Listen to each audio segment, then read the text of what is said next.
Hello all and welcome to shortcut Guru. ఈరోజు మనం directions అనే టాపిక్ చూద్దాం. డైరెక్షన్స్ అనే టాపిక్ చాలా ఈజీగా ఉంటుంది, కానీ కొంచెం కన్ఫ్యూజింగ్గా ఉంటుంది. సో డైరెక్షన్స్ అనే టాపిక్లో కన్ఫ్యూజన్ అనేది పోతే మనం ఎక్కువ మార్క్స్ స్కోర్ చేయగలం. సో ఆ కన్ఫ్యూజన్ పోగొట్టడానికి సింపుల్గా కొన్ని ట్రిక్స్తో అలాగే కొన్ని ప్రాబ్లమ్స్తో ఈ వీడియో చేశాను. సో లేట్ చేయకుండా చూసేద్దాం. ఫస్ట్ ఈ 4 డైరెక్షన్స్ అయితే మనందరికీ తెలుసని నేను అనుకుంటున్నా. North, east, south, west. East, west, north, south ఈ రెండు పేర్స్ అయితే ఈ డైరెక్షన్స్ మనందరికీ తెలుసు. కానీ ఏది ఎటు ఉంటుంది, ఎలా ఉంటుంది అనేది మాత్రం చాలామందికి డౌట్. సో కన్ఫ్యూజన్ లేకుండా ఈ 4 డైరెక్షన్స్ ఎలా ఉంటాయి ఏంటన్నది సింపుల్గా చెప్తా చూడండి. మనకైతే మన ఇండియా మ్యాప్ మనందరికీ తెలుసు. సో ఇండియా మ్యాప్ని బట్టి మన డైరెక్షన్స్ని ఎలా గుర్తుంచుకోవాలో చెప్తా చూడండి. నార్త్ అంటే పైన మనకి ఇక్కడ జమ్మూ అండ్ కాశ్మీర్, ఢిల్లీ, నేపాల్, ఈ ఉత్తరప్రదేశ్ ఇవన్నీ కనిపిస్తున్నాయి కదా, దాన్ని మనం నార్త్ ఇండియా అంటాం జనరల్గా. సో పైకి నార్త్ ఉంటుంది. అలాగే ఈ ఆంధ్రప్రదేశ్, తమిళనాడు, తెలంగాణ, కర్ణాటక, కేరళ, శ్రీలంక ఇవి ఉన్నాయి కదా, ఈ కింద పార్ట్ని మనం సౌత్ ఇండియా అంటాం. సో పైన నార్త్ ఉంటుంది, దాని ఆపోజిట్లో ఈ కింద ఈ కింద ఉన్నదంతా సౌత్ ఇండియా అనమాట. అలాగే రైట్ సైడ్ ఉండేది ఈస్ట్ ఇండియా, లెఫ్ట్ సైడ్ ఉండేది వెస్ట్ ఇండియా. అయితే మనకి ఇక్కడ వచ్చే డౌట్ వస్తుంది, ఈస్ట్ ఇండియా, వెస్ట్ ఇండియాలో పక్కా చెప్తున్నా. నార్త్, సౌత్ అయితే అందరికీ గుర్తుంటుంది, కానీ ఈస్ట్ ఇండియా, వెస్ట్ ఇండియా చాలామందికి డౌట్ ఉంటుంది. సింపుల్గా చెప్తా చూడండి. ఈస్ట్ సైడ్ ఇక్కడ మీరు పైన చూస్తే అరుణాచల్ ప్రదేశ్ ఉంది. అరుణాచల్ ప్రదేశ్ అక్కడ ఉంటుందని మనకు తెలుసు. సో అరుణాచల్ ప్రదేశ్లో అరుణ అంటే సన్ అన్నమాట. So sun at side rise అవుతుంది, ఈస్ట్ సైడ్. మనకి యూనివర్సల్ ఫ్యాక్ట్ అది, sun rises in the east. So Arunachal ప్రదేశ్లో సన్ అనేది ఫస్ట్ రైజ్ అవుతుంది. సో అట్ సైడ్ ఈస్ట్ అనమాట. దాని ఆపోజిట్ సైడ్ ఆబ్వియస్లీ మిగిలిపోయింది వెస్ట్. అయిపోయింది. డైరెక్షన్స్ చాలా సింపుల్గా గుర్తుంచుకోవచ్చు. నార్త్, సౌత్ గుర్తున్నప్పుడు ఈస్ట్, వెస్ట్ కూడా తెలిసిపోతాయి మన ఇండియా మ్యాప్ని గుర్తుంచుకుంటే. నెక్స్ట్ ఆ 4 డైరెక్షన్సే కాకుండా ఇంటర్మీడియట్ డైరెక్షన్స్ అని చెప్పి ఇంకో 4 ఉంటాయి అన్నమాట. నార్త్కి ఈస్ట్కి మధ్యలో నార్త్ ఈస్ట్, ఈస్ట్కి సౌత్కి మధ్యలో సౌత్ ఈస్ట్, సౌత్కి వెస్ట్కి మధ్యలో సౌత్ వెస్ట్, నార్త్కి వెస్ట్కి మధ్యలో నార్త్ వెస్ట్. ఇలా టోటల్గా 8 డైరెక్షన్స్ అనమాట. అయితే మీకు ఈ డైరెక్షన్స్లో ప్రాబ్లమ్స్ సాల్వ్ చేయడానికి డైరెక్షన్స్ ఒకటి తెలిస్తే చాలదు. రైట్, లెఫ్ట్ ఎటో కూడా తెలియాలి. మనం ముందుకు చూస్తున్నప్పుడు రైట్ అంటే ఏది, మనం తినే చెయ్యి అనమాట. ఇక్కడ చూడండి, మీకు ఇక్కడ రెడ్ కలర్ కోట్ వేసుకున్న చెయ్యి ఏదైతే ఉందో అది రైట్ అనమాట. అలాగే బ్లూ కలర్ కోట్ వేసుకున్న చెయ్యి లెఫ్ట్ డైరెక్షన్.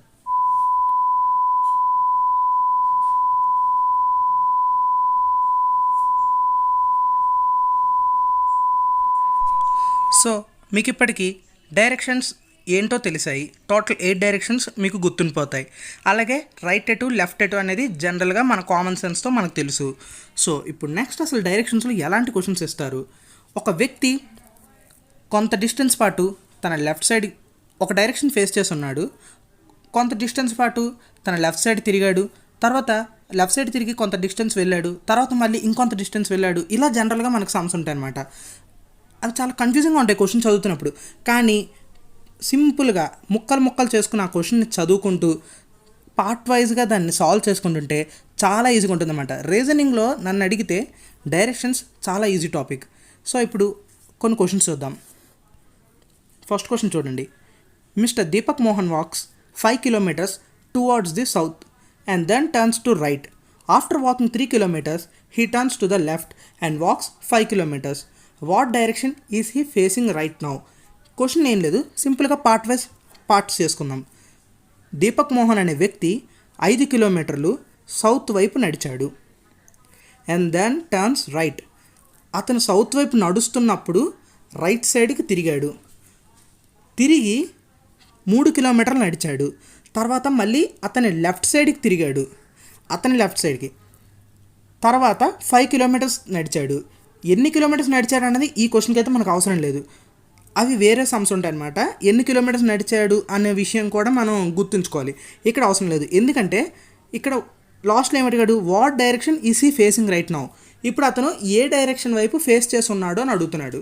కానీ కొన్ని క్వశ్చన్స్ ఉంటాయి, అవి ఎలా అంటే what direction is he facing right now at what distance EC from the starting point. Starting point నుంచి అతను ఇప్పుడు ఎంత డిస్టెన్స్లో ఉన్నాడనే క్వశ్చన్స్ కూడా ఉంటాయన్నమాట. నెక్స్ట్ క్వశ్చన్ అదే. సరే దీనికైతే ఆన్సర్ చూద్దాం. ఇప్పుడు చూడండి, ఏ అనే పాయింట్లో అతను స్టార్ట్ అయ్యాడు అనుకోండి. అక్కడి నుంచి సౌత్ సైడ్ చూడండి. ఇక్కడ మనం జనరల్గా ఇలాంటి క్వశ్చన్స్ డైరెక్షన్స్ క్వశ్చన్స్ సాల్వ్ చేసుకునేటప్పుడు పేపర్ మీద ఈ కింద ఇచ్చాను చూడండి, ఈ సింబల్ ఈ డయాగ్రామ్ వేసుకోండి. సో మీకు కన్ఫ్యూజన్ లేకుండా ఉంటుందన్నమాట. ఏ నుంచి బీకి అంటే సౌత్ సైడ్ 5 కిలోమీటర్స్ నడిచాడు. తర్వాత అతని యొక్క రైట్ సైడ్ అంటే సి వైపు, సౌత్కి రైట్ సైడ్ వెస్ట్ అనమాట. జనరల్గా అది గుర్తుంచుకోమంటారు, కానీ మన కామన్ సెన్స్ గుర్తుంచుకోవాల్సిన అవసరం లేదు. మీరు సౌత్ సైడ్ తిరిగి కొంచెం దూరం వెళ్ళారనుకోండి, అక్కడ రైట్ తిరగండి. అంటే బి నుంచి సి వైపు తిరిగాడు. ఎంత డిస్టెన్స్ ట్రావెల్ చేశాడు? తర్వాత మళ్ళీ ఒక 3 కిలోమీటర్స్ నడిచాడు. నడిచిన తర్వాత మళ్ళీ అతని లెఫ్ట్ సైడ్కి వచ్చాడు. మీరు సి దగ్గర ఉన్నారనుకోండి, మీకు లెఫ్ట్ సైడ్ అంటే ఈ డి ఉంది చూడండి, అటు సైడ్ అనమాట. అటువైపు మళ్ళీ 5 కిలోమీటర్స్ నడిచాడు. డి వైపుగా నడుచుకుంటూ వచ్చాడు. ఇప్పుడు అతను ఏ డైరెక్షన్ని ఫేస్ చేస్తున్నాడు అని అడుగుతున్నాడు. చెప్పండి, ఏ డైరెక్షన్ ఫేస్ చేస్తున్నాడు? కిందకే, అటే చూస్తున్నాడు. ఏ డైరెక్షన్ అది? కింద, south. Answer is south. Yeah, ఇప్పుడు మనం నెక్స్ట్ క్వశ్చన్ చూద్దాం.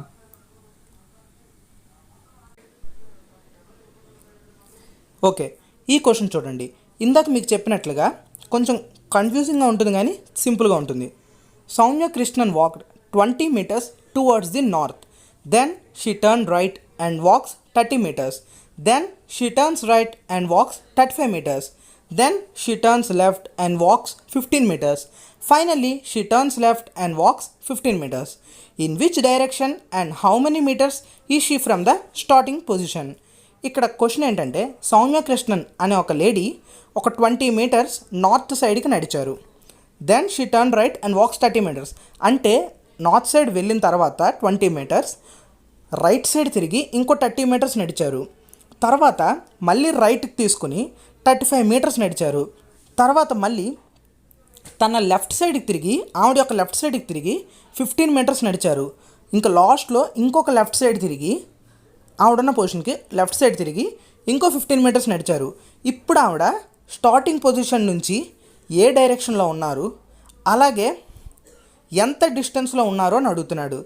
దీనికి సొల్యూషన్ చూద్దాం. Yeah, simple. ఏ అనే పొజిషన్లో ఆవిడ ఉన్నారనుకోండి. నార్త్ సైడ్ అంటే ఇక్కడ చూడండి, పైన నేను ఇక్కడ ఇది కూడా వేసుకున్నాను. దాని ప్రకారం చూడండి, ఏ టు బి 20 meters నడిచారు. కిలోమీటర్స్ కాదు, మీటర్స్ అనమాట. 20 meters నడిచారు. తర్వాత బి అనే పొజిషన్ నుంచి రైట్ సైడ్కి 30 meters నడిచారు. బి టు సి అనమాట. సి దగ్గర మళ్ళీ రైట్ సైడ్కి తిరిగారు. ఆవిడ ఫేసింగ్ బి దగ్గర నుంచి సికి నడిచేటప్పుడు ఆవిడ ఈస్ట్ సైడ్ ఫేస్ చేసి ఉంటారు. ఇప్పుడు ఆవిడకి రైట్ అంటే డి వైపు అనమాట. డి వైపు తిరిగి ఎంతసేపు అంటే రైట్ సైడ్ తిరిగి ఎంతసేపు ఎన్ని కిలోమీటర్లు నడిచారు? 35 meters నడిచారు. 35 meters డి దాకా వచ్చారు. ఇప్పుడు డి దగ్గర వచ్చాక లెఫ్ట్కి తిరిగి 15 meters నడిచారు. అంటే ఈ వైపు 15 meters నడిచారు. ఈ అనే పొజిషన్ దగ్గర నుంచి మళ్ళీ లెఫ్ట్ తీసుకుని 15 meters నడిచారనమాట. అయితే ఇప్పుడు ఆవిడ ఫేస్ చేసే డైరెక్షన్ అయితే నార్త్. కానీ క్వశ్చన్లో ఏం అడిగాడంటే చూడండి, క్వశ్చన్లో ఏం అడిగాడు? In which direction and how many metres is she from the starting position. Starting పొజిషన్కి ఆవిడ ఏ డైరెక్షన్లో ఉన్నారు? స్టార్టింగ్ పొజిషన్ అనేది ఇప్పుడు ఇక్కడ ఉంటే, ఏ దగ్గర ఉంటే, ఏ నుంచి ఎఫ్ ఎటు సైడ్ ఉంది? రైట్ సైడ్ ఉంది. ఇక్కడ సేమ్ ఆ మ్యాప్ యాస్టీస్ అలా ఊహించుకోండి. ఎక్కడుంది? ఈస్ట్ సైడ్ ఉంది. అండ్ డిస్టెన్స్ అడుగుతున్నాడు. ఏ నుంచి ఎఫ్కి డిస్టెన్స్ ఎంత? ఈ ఆరెంజ్ కలర్ లైన్ ఉంది చూసారా, అదనమాట ఏ నుంచి ఎఫ్కి డిస్టెన్స్. దాన్ని మనం సింపుల్గా ఎలా క్యాలిక్యులేట్ చేసుకోవాలి? ఏ నుంచి సికి 30 meters చూడండి, 30. అలాగే డి నుంచి ఈకి 15 meters. 30 + 50 ఎంత? అయిపోయింది ఆన్సర్. 30 + 50 45. అండ్ డైరెక్షన్ ఎటువైపు ఉన్నారు? ఏ నుంచి ఎఫ్కి డైరెక్షన్ ఏంటి? East. So 45 meters east. Option 4 45 meters east is the answer. Yeah, ఈ క్వశ్చన్ అయితే అర్థమైంది కదా. నెక్స్ట్ మనకి డైరెక్షన్స్లో షాడోస్ అనే టాపిక్ కూడా కొంచెం ఇంపార్టెంట్ అనమాట. షాడోస్ని బేస్ చేసుకుని కూడా చాలా క్వశ్చన్స్ అనేది అడుగుతూ ఉంటాడు. జనరల్గా మనకి యూనివర్సల్ ఫ్యాక్ట్ ఏంటి? Sun rises in the east. Sun అనేది ఈస్ట్ సైడ్ అంటే తూర్పు వైపు మాత్రమే ఉదయిస్తుంది. ఇది గుర్తుంచుకోండి, యూనివర్సల్ ఫ్యాక్ట్ ఇది. మీరు ఎజ్యూమ్ చేసుకోండి, మీరు నార్త్ సైడ్ ఫేస్ చేసి ఉన్నారు. అప్పుడు ఈస్ట్ ఎక్కడ ఉంది చూడండి, ఇక్కడ పైన నేను మ్యాప్ డైరెక్షన్ ఇచ్చాను కదా, నార్త్ ఆపోజిట్లో సౌత్, అలాగే right side east, left side west. So దాన్ని బట్టి మీరు నార్త్ని ఫేస్ చేసి ఉంటే మీకు రైట్ సైడ్ ఈస్ట్ ఉందన్నమాట. ఈస్ట్ సైడ్ సన్ రైజ్ అయినప్పుడు మీ షాడో అనేది వెస్ట్ సైడ్ పడుతుంది. వెస్ట్ ఎటు ఉంటుంది? లెఫ్ట్ సైడ్ ఉంటుంది. సో మీరు నార్త్ని ఫేస్ చేస్తున్నట్లయితే మార్నింగ్ టైంలో మీ షాడో అనేది మీకు లెఫ్ట్ సైడ్ వస్తుంది, మార్నింగ్ అంటే సన్ రైజ్ అయినప్పుడు. అదే కనుక మీరు సౌత్ని ఫేస్ చేసి ఉన్నారనుకోండి, మీరు సౌత్ని ఫేస్ చేసి ఉన్నప్పుడు, మీరు సౌత్ సైడ్ ఫేస్ చేసి ఉన్నప్పుడు మీకు ఈస్ట్ అనేది లెఫ్ట్ సైడ్ ఉంటుంది. సో మీ యొక్క షాడో అనేది వెస్ట్లో పడుతుంది, వెస్ట్ మీకు రైట్ సైడ్ అవుతుంది. అలాగే సన్ రైజ్ మాత్రమే కాదు, ఇంకో యూనివర్సల్ ఫ్యాక్ట్ ఏంటంటే sun sets in the west, అంటే పడమర వైపు సూర్యుడు అస్తమిస్తాడు.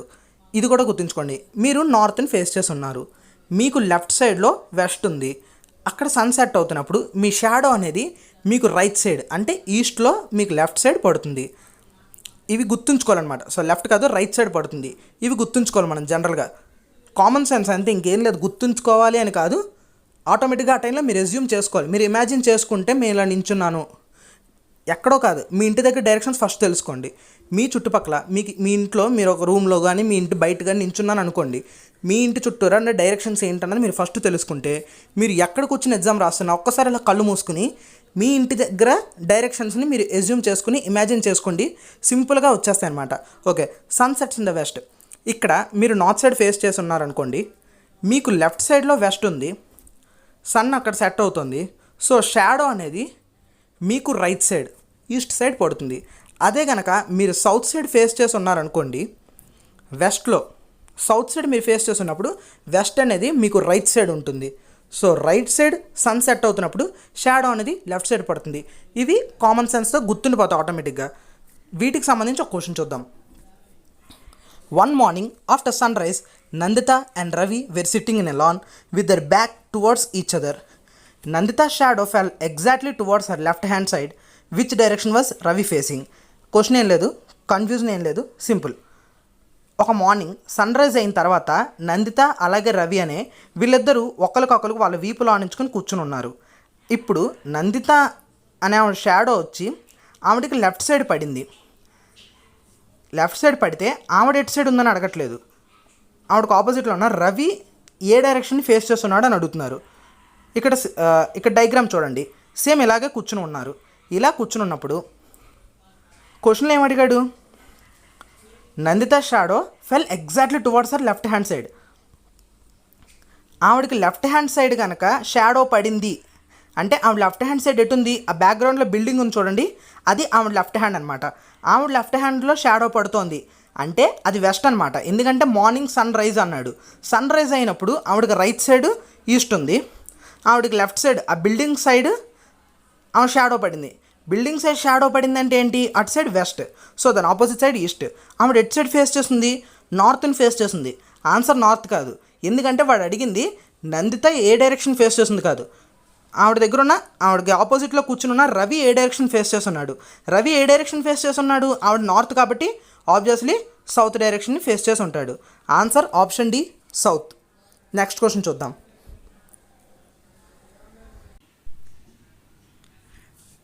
ఓకే, మనకి డైరెక్షన్స్లో కొంచెం టఫ్గా క్వశ్చన్స్ ఇవ్వాలి అనుకుంటే చెస్ పీసెస్ లేదా క్యారమ్ బోర్డ్ లేదా స్నేక్ అండ్ ల్యాడర్స్ ఇలాంటి టాపిక్స్ మీద క్వశ్చన్స్ ఇస్తారనమాట. అక్కడ పీసెస్ ఉన్న పొజిషన్స్ చెప్తాడు, దాన్ని బట్టి అవి ఏ డైరెక్షన్లో ఉన్నాయి ఇలాంటి క్వశ్చన్స్ అడుగుతాడు. ఇవి కన్ఫ్యూజ్ చేయడానికే తప్ప కష్టమైతే కాదు. ఈ క్వశ్చన్ చూడండి, చాలా సింపుల్గా ఉంటుంది. A chess piece undergoes the following motions during the game. Okay, మీరు ఒక చెస్ ప్లేయర్ అయితే మీకు ఇక్కడ వాడు ఎలాంటి మూమెంట్స్ ఇచ్చాడు, స్టెప్స్ ఏంటనేది మీకు అర్థమైపోతుంది. ఒకవేళ చెస్ ప్లేయర్ కాకపోయినా మీకు అర్థం అవడానికి చెప్తున్నాను చూడండి. ఇక్కడ చెస్ బోర్డ్లో టోటల్గా 64 బ్లాక్స్ ఉంటాయన్నమాట. ఒక్కొక్క బ్లాక్ అంటాం, అలా టోటల్గా 64 ఉంటాయి. సో ఇక్కడ కింద హారిజాంటల్గా అంటే అడ్డంగా ఉన్న చోట నేను ఏబిసిడీలు రాసా, A to H, ABCDFGH రాసా. అలాగే వర్టికల్ అంటే నిలువుగా 1 2 3 4 5 6 7 8 వరకు రాసుకున్నాను. ఇప్పుడు వాడు అక్కడ కొన్ని మూమెంట్స్ ఇచ్చారనమాట. ఆ మూమెంట్స్ని బట్టి పీస్ ఎక్కడి నుంచి ఎక్కడికి వచ్చిందో మనం చూసుకోవాలి. ఇక్కడ ఏమి ఇచ్చారు? First it starts from D8, D ఎక్కడుంది, ఇక్కడ ఉంది. 8 ఎక్కడుంది, ఇక్కడ ఉంది. D8 అంటే ఈ పొజిషన్ అనమాట. అక్కడ క్వీన్ ఆర్ మినిస్టర్ అంటున్నాను. ఆ పొజిషన్లో ఉండే పీస్ ఎక్కడికి వచ్చింది, starts from D8 and reaches H5 అన్నారు. H5, హెచ్ అంటే ఇక్కడ, 5 అంటే ఇక్కడ. సో H5 అంటే ఇదనమాట. ఈ ప్లేస్లోకి అక్కడున్న D8లో ఉన్న పీస్ H5 దగ్గరకు వచ్చింది. Next from there it reaches A3. A ఇక్కడ ఉంది, 3 ఇక్కడ ఉంది. A3 అంటే ఈ పొజిషన్ అనమాట. ఈ పొజిషన్లోకి ఆ పీస్ వచ్చింది. Next A3. Finally it moves to the position H8 and dies. H8, H అంటే ఇక్కడ, 8 అంటే ఇక్కడ. H8 ఈ పొజిషన్ దగ్గరకు వచ్చి ఫైనల్గా ఆ పీస్ అనేది చచ్చిపోయింది. ఇప్పుడు వాడు అడుగుతుందండి, in what direction the piece was when it died if the chess board is assumed to be placed in front of you. ఇక్కడ సింపుల్ చేశాడు మన క్వశ్చన్ని. చెస్ బోర్డ్ మీ ముందు అనుకున్నాను, అదే ఇప్పుడు ఇక్కడ ఫోన్లో మీకు ఆర్ సిస్టంలో మీకు చెస్ బోర్డ్ ఎలా ఉందో అలాగే ఉందనుకోండి. ఇప్పుడు ఈ పొజిషన్ యొక్క డైరెక్షన్ అడుగుతున్నాడు. ఈ పొజిషన్ డైరెక్షన్ మీకు అక్కడ పక్కన చూడండి, నేను మీకు డైరెక్షన్స్ ఇచ్చాను కదా, దాన్ని బట్టి ఈ పొజిషన్ ఏంటి, పైన నార్త్, రైట్ సైడ్ ఈస్ట్, రెండింటికి మధ్యలో నార్త్ ఈస్ట్. ఆప్షన్లో నార్త్ ఈస్ట్ ఉంది కదా, so option A north east is the right answer. ఇంతే, చాలా సింపుల్. ఇప్పుడు మీకు ఒక క్వశ్చన్ ఇస్తా, మీరు దీన్ని సాల్వ్ చేసి కామెంట్లో చెప్పండి.